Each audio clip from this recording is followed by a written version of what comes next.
mező szélén sáskad, baknyú beci ott szalad, madárcsőre csattogott, s elhagyott egy kis magot.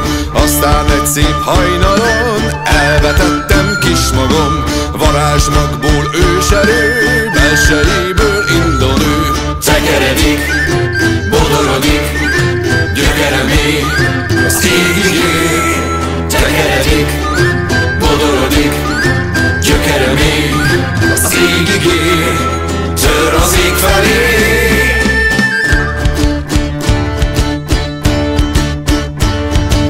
Kapaszkodik felfelé, nyúlni kezd, s a mennybe ér. Felnyitja a kékeget, kaput nyitnak fellegek.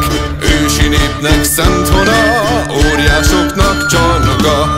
Hogyha én most felmegyek, bizony mondom, hős leszek. Tekeredik, bodorodik, gyökerem ég, az égig ér. Tekeredik, bodorodik, gyökerem ég, az égig ér. Tör az ég felé.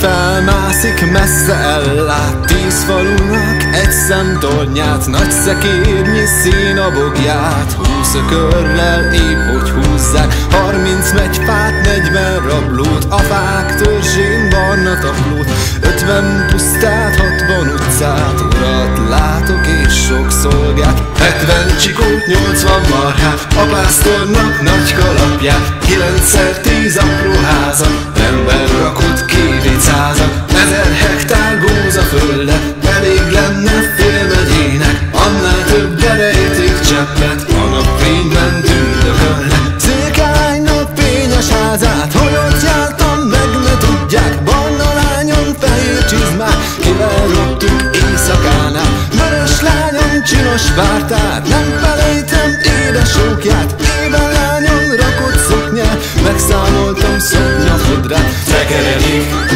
bodorodik, gyökerem ég, az égig ér. Tekeredik, bodorodik, gyökerem ég, az égig ér.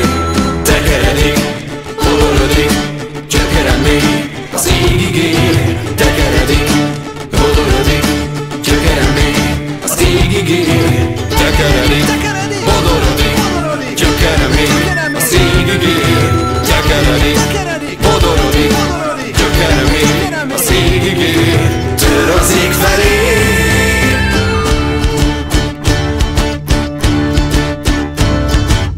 Óriás ország messze még, kifárad, ki csúcsra ér.